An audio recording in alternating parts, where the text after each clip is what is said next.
Bonsoir à tous, bienvenue dans l'Hebdo Météo Climat, très heureux de vous retrouver en cette journée dominicale pour parler de la pluie et du beau temps, mais surtout de la pluie parce qu'il va repleuvoir à partir de cette semaine, demain notamment avec l'incrustation d'une nouvelle perturbation très active, le tout dans la douceur. Et nous avions encore du froid ce matin avec un contraste thermique très important, cette douceur qui s'est donc incrustée sur l'ouest, près de 9 degrés à Ouessant ou encore dans le Finistère, et dans le nord encore moins 10 degrés. Alors ce soir, la douceur aura gagné l'ensemble des régions, ce sera surtout un temps sec à l'avant d'une perturbation plutôt active qui va nous aborder par la Bretagne. On va surveiller le vent le long de la Manche de 100 à 110 km/h. Demain matin, cette perturbation va la retrouver depuis l'Aquitaine jusqu'aux frontières du nord-est avec des pluies actives, un passage en 3 à 4 heures.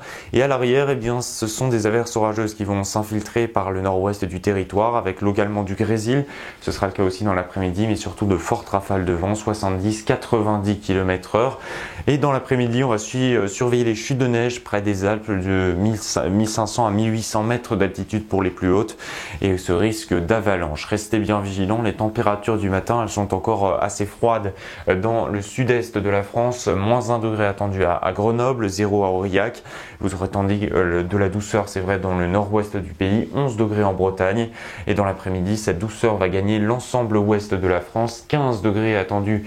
C'est bien au-dessus des valeurs de saison en direction de Biarritz. On est globalement entre 5 et 8 degrés au-dessus des normes de référence. Et ça va continuer avec de la douceur qui va s'infiltrer par le sud et au nord. Cette petite poche d'air froid, vous allez le voir à partir de mercredi, mais on ne va pas vraiment la ressentir. Il fera encore très doux dans les basses couches. Mardi, c'est une perturbation qui s'infiltre sur le nord du pays avec de faibles pluies entre la Normandie, la Champagne et les Hauts-de-France. On devra retrouver ailleurs beaucoup de grisailles, parfois des brouillards qui pourraient être d'ailleurs givrants très localement dans la vallée de la Garonne. On surveillera aussi le vent près de la Méditerranée et dans le nord du pays jusqu'à 90 km/h pour la journée de mercredi, avec cette perturbation de très faible activité, essentiellement des averses entre la Bretagne et l'Alsace. À l'avant, un peu plus de soleil, le soleil qui devrait gagner un petit peu du terrain avec les nuages qui se morcelleront pour jeudi dans le sud. Dans le nord, c'est toujours bien gris avec l'incrustation d'une nouvelle perturbation. Pour la journée de vendredi, de très faible activité, le vent va tourner au nord-ouest, ce qui fait que les températures vont progressivement baisser. C'est la poche d'air froid dont je vous parlais pour ce milieu de semaine. Et pour le fin de semaine et votre week-end, les températures vont vraiment baisser très doucement. On va rester dans les normales de saison. Le temps sera sec et anticyclonique, mais non pas sans nébulosité. Voilà, et on part à travers le reste du monde, et notamment du côté des États-Unis pour votre revue météo climat. Un temps très froid et donc de la neige. Je vous en parlais la semaine dernière. Ça s'est concrétisé avec ces plaques de verglas très dangereuses, beaucoup de glissades, des conditions de blizzard dans certaines régions, et notamment près du lac Michigan où c'est près d'1 mètre de neige qui est tombé dans certaines régions. Les tornades de neige ont également été observées dans les régions montagneuses des Rocheuses. C'était ici dans le Colorado. En partant du côté du Brésil, cette fois-ci c'est une tempête dont on va parler, une tempête très violente qui a touché la région de Rio de Janeiro, mais également de Puerto Alegre, avec des dégâts très importants et des vents jusqu'à 150 km/h, mais également de très fortes précipitations. Tout cela a entraîné évidemment des inondations.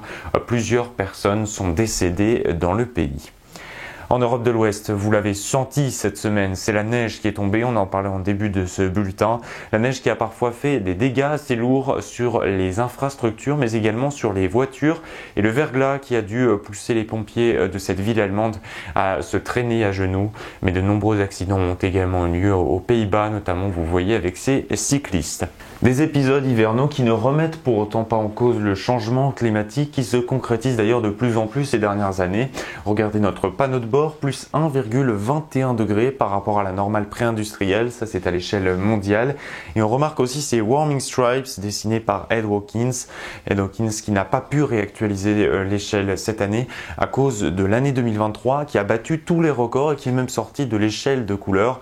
C'est pour vous dire à quel point elle était exceptionnelle. Alors en réalité, elle s'affiche ici plus 1,48 degrés, cette anomalie remarquable. On bat donc presque les accords de Paris. Et si on remet ça sur une courbe depuis les années 1950, on voit bien l'augmentation du réchauffement climatique. Regardez un petit peu, on part de 1950, on en va jusqu'en 2020 et on observe déjà que nous sommes près des 1,20 degrés que je viens de vous montrer. Mais à l'avenir, la tendance de cette courbe, elle va se dessiner selon les gaz à effet de serre que nous allons émettre dans les prochaines années. Et les choix que nous allons prendre. Premier choix, nous restons sur la trajectoire actuelle avec un léger ralentissement de nos émissions, ce qui fait que nous arriverons à plus 3 degrés, c'est le scénario privilégié par le GIEC actuellement.